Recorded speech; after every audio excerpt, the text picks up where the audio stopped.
In today's video, I'm going to be focusing your attention on 3 practical and commonly used grammatical structures that not a lot of teachers pay close attention to or focus the attention of students on. Are you ready? Of course you are. So let's focus on the first one, which is the grammatical structure of had better. The structure of subject plus had better plus the simple form of verbs. Had better.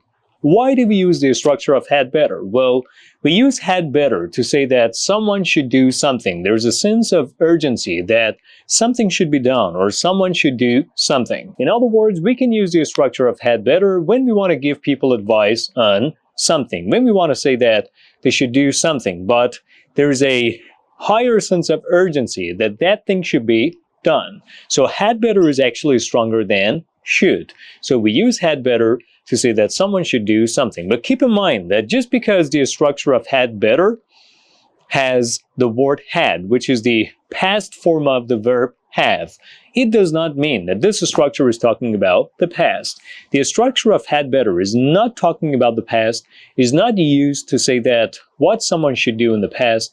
The structure of had better is used to say that what someone should do in the present. So we don't use had better to talk about the past.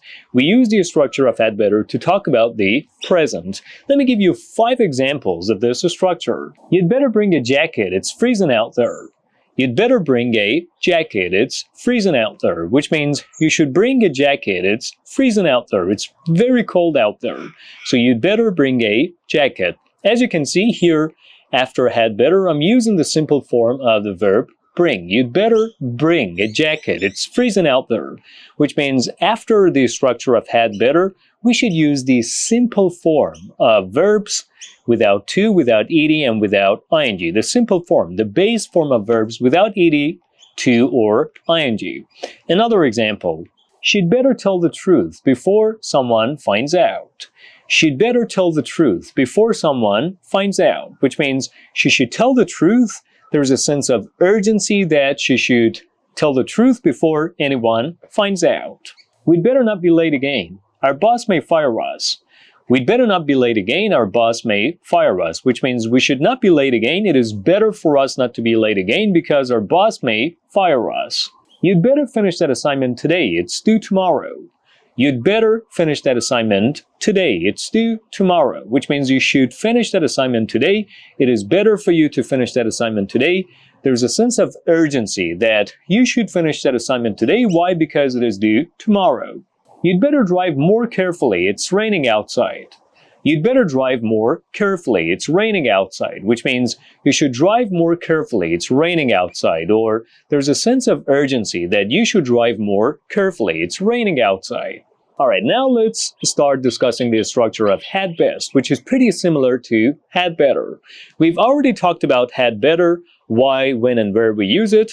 And now the question arising is, why do we use the structure of had best? Where do we use it? How is it used? The structure of had best is pretty similar and identical to the structure of had better, meaning-wise, semantically in terms of meaning and the grammatical use or the structural use. The only difference is had best is a little bit more formal than had better, and it is primarily used in British English, especially in old-fashioned English. But even in today's English, we can still see or hear native speakers using the structure of had best. So we can use had best in a similar way to had better to say that what someone should do, what is better for someone to do, or there's a sense of urgency that someone should do something. 5 examples of this structure. You'd best be on your way, it's getting late.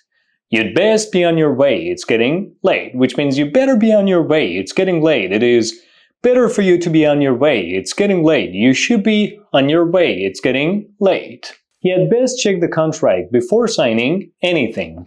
He'd best check the contract before signing anything, which means he'd better check the contract before signing anything. He should check the contract before signing anything. There's a sense of urgency that he should read the contract carefully and thoroughly before signing anything. They'd best not ignore the warning signs. They'd best not ignore the warning signs, which means they'd better not ignore the warning signs. They should not ignore the warning signs. There's a sense of urgency. It is urgent that they should not ignore the warning signs. Or It is beyond advice. It is more than advice. It's not just some simple or a simple piece of advice. It is more than advice. There's a sense of urgency that they should check the signs. They should not ignore the warning signs. You'd best to speak to her directly, not through text. You'd best speak to her directly, not through text, which means you better talk to her directly. You should talk to her directly. It is better for you to talk to her directly, not just through text. We'd best stay calm and wait for more information. We'd best stay calm and wait for more information, which means we better stay calm and wait for more information. It is better for us to stay calm and wait for more information. We should stay calm and wait for more information. So you just saw the differences between the structures of had better and had best.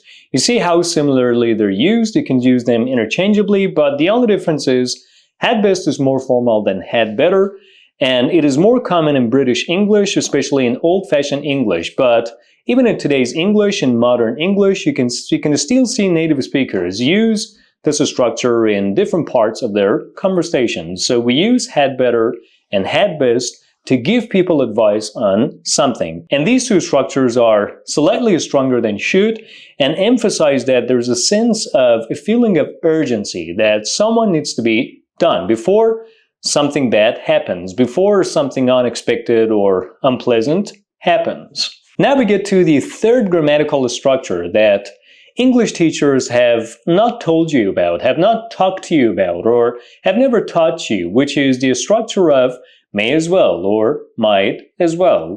Someone may as well or might as well do something. Subject plus may or might both can be used interchangeably. Subject plus may or might plus as well plus do something, or the base form of verbs. Now the question arising is, why do we use this structure? How is it used? Where do we use it? And what do we exactly mean by using it? We can use this structure to emphasize that there is nothing better to do, there is nothing more interesting or more important to do, so we may as well or might as well focus on the available options or the existing options. Let's say there is nothing for you to do, and the only thing that you can do is maybe watch TV. So you can say, I may as well watch TV, which means there is nothing else, nothing better, nothing more exciting for me to do. The only available option, the only available choice for me at this moment, at this stage is nothing else but watching TV. So I may as well watch TV, which means given the fact that, or considering the fact that there are no other better choices or options, or there are no other interesting options or choices for me, I'd better focus all my attention on the only options that are available, or the only options around me. Let me give you 5 examples of this structure. It's snowing outside, there's nothing we can do, so we may as well watch TV. It's snowing outside, there's nothing we can do, so we may as well watch TV, which means it's snowing outside, all the shops are closed, we may face difficulties. If you want to go out, we will have difficulty driving or walking on the roads or walking the streets because of the heavy snow. So the only available option for us is, to stay home and watch TV. So the only thing we can do is stay home and watch TV. So we may as well stay home and watch TV. Or the shops are closed, we may as well stay home, which means the shops are closed, there is nothing else that we can do, there is nothing better or more interesting that we can do, so the only available option is staying home. So we may as well stay home. There is nothing good on TV, I might as well go to bed. There is nothing good on TV, I might as well go to bed, which means there is nothing better, more exciting, more interesting to do. So the only available option for me that I should stick to or focus my attention on, or I should take advantage of, is going to bed. So there is nothing better to do. There is nothing better to watch on TV. The only available option is going to bed. So in such a case, we say, I may as well go to bed. There is nothing good on TV, so I may as well go to bed. Restaurant foods are very expensive. We may as well cook something. Restaurant foods are very expensive. We may as well cook something, which means We don't have the option of eating out, going to restaurants and eating food at restaurants because their foods are very expensive and unaffordable. So the only available or possible option for us at this stage is cooking something, or preparing something ourselves, or cooking something ourselves. So we may as well cook something. The restaurant foods are very expensive. We may as well cook something. I missed the bus, so I may as well walk. I missed the bus, so I may as well walk, which means I missed the bus. Now I don't have the option or the choice of going to work, school, or wherever it was that I wanted to go. By bus, I don't have that option. I don't have the option of going to wherever it was that I wanted to go by bus. So the only available option or choice for me is to walk to that place. So I may as well walk. I missed the bus, so I may as well walk. So we use the structure of may as well or might as well when we want to emphasize that there is nothing better, more interesting, more exciting to do. So we better take advantage of the only available choice or option that we have, or the things that are available for us to do or take advantage of. So there is nothing else that we can do. There is nothing better, more exciting. We should only stick to the available choices or options. We should take advantage of the available options or choices for us. And that's about all, guys. Here is how we can use the grammatical structures of had better, had best, and may or might as well. Keep in mind that after all of these three grammatical structures, we use the base form of verbs without to, ed, or ing, and make sure that you take advantage of these three highly practical and useful grammatical structures to form beautiful sentences, as a result of which you can take your English to the next level and improve it. And finally, you will be able to speak at a native speaker's level. That's about all, guys. Thank you for watching today's video. Make sure you like this video in support of this channel. Thank you for doing so, and subscribe if you haven't done so already. I'll be back soon with another video.